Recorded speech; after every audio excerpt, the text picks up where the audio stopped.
akan menjadi titik poin bahwa lembaga penyiaran harus menghadirkan konten-konten yang positif. Selain itu, pesan kepada publik adalah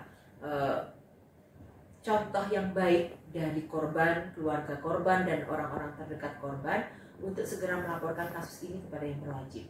Karena apa? Karena ini penyerangan terhadap martabat manusia. Kalau tidak dilaporkan kepada yang berwajib, ini akan dianggap sebagai satu kejahatan yang biasa-biasa saja. Lumrah, ya udah di-keep di keluarga saja, tidak perlu orang tahu.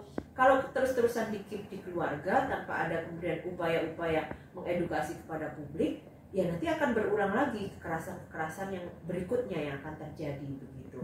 Sehingga kami, TV, radio berkomitmen untuk menjaga ruang siar ini bersih dan tidak ada kesempatan bagi para pelaku KDRT. Kekhawatiran yang paling besar Bu dari KPI jika nantinya pelaku KDRT seperti itu tetap diberi kesempatan, tetap diberi ruang seperti itu, apalagi ketika yang melakukan itu orang yang punya pengaruh besar gitu, punya basis penggemar yang luar biasa besar gitu. Ya, TV ini kan selalu di persepsi publik memberikan contoh kepada perilaku publik begitu ya. Katanya TV ada agenda setting, ada opini publik macam-macam dan lain sebagainya. Nah, ketika bicara hal tersebut, maka yang kemudian menjadi titik tekannya adalah jangan sampai publik ini meniru bahwa pelaku kekerasan dalam rumah tangga ini ujung-ujungnya gampang banget nih dielu-elukan, diglorifikasi, tapi dia melakukan kekerasan dalam rumah tangga di rumah tangganya. Ini bukan contoh yang baik bagi seorang public figure untuk kemudian memberikan contoh positif. Contoh itu tidak hanya ada di layar kaca saja. Dia bermain peran bisa, harus baik apa yang kemudian nampak di layar kaca, tapi kemudian di kehidupan nyata di rumah tangga dia juga harus menjadi contoh bagi masyarakat untuk berbuat kebaikan.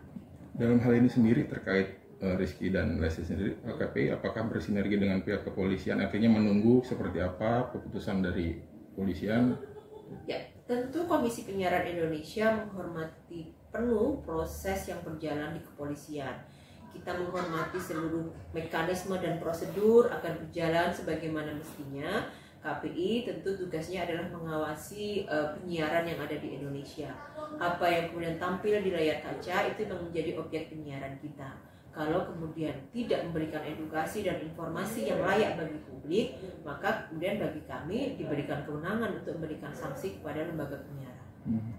Bu, kemarin itu yang dari Instagram KPI yang awal itu kan luar biasa viral juga, ketika itu akhirnya dia lagi pas banget viral KDRT, Bu Nuning muncul dengan pernyataan itu, dan kemudian nanti apakah nanti ada imbauan resmi dalam arti tertulis kepada TV? Begini, kalau saya bicara persoalan resmi atau tidak resmi, secara eksplisit memang tidak ditulis di pasal-pasal P3 SPS itu berkaitan dengan KPI melarang, memboikot dan lain sebagainya, tidak ada. Tapi yang jauh lebih substansi adalah di Undang-Undang Penyiaran yang tadi saya sampaikan. Fungsi penyiaran itu adalah mengedukasi, menginformasi, kontrol sosial dan lain sebagainya. Ini salah satunya adalah kontrol sosial. Kalau tidak dikontrol melalui media penyiaran, tentunya ini akan merebak sebagai satu perilaku yang biasa, yang lumrah tadi. Ada di satu sisi ada kedugaan KDRT itu negatif dan tidak baik untuk diangkat. Di lain sisi nih pihak perempuannya ini punya keberanian yang luar biasa, akhirnya dipuji sama publik, jadi contoh nih. Akhirnya perempuan nih ya harus lapor gitu, jangan disembunyikan. Itu juga jadi hal yang ibaratnya ya harus disiarkan seperti itu. Betul. Itu harus disiarkan. Pun nanti di konteks penyiaran berkaitan dengan penegakan hukum, menghadirkan wajah pelaku, taruhlah begitu, itu tidak masalah. Kenapa?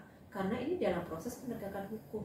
Teman-teman tidak mungkin dong tidak kemudian menayangkan, menyiarkan bagaimana kronologis perjalanan dan lain sebagainya, itu tidak mungkin. Kami tetap kemudian melihat konteks ketika melakukan pengawasan.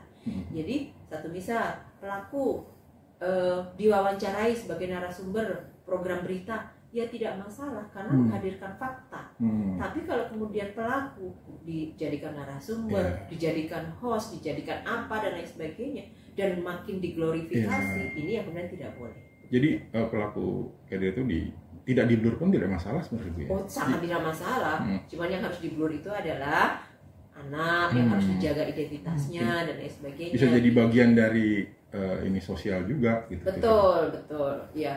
kalau teman-teman mau, ini adalah kontrol sosial ya, memberikan sanksi sosial kepada pelaku KDRT itu caranya dengan seperti itu loh. Masih ingat kan kasus yang kemarin SJ? Iya, betul. Bagaimana kemudian KPI memberikan himbauan untuk tidak ditampilkan di layar kaca. Meskipun yang bersangkutan sudah menjalani proses hukum selesai, gitu ya. Tapi ini dia pelaku kekerasan seksual loh. Kita harus ingat terus itu bahwa ini kita tidak mentoleransi hal-hal seperti itu.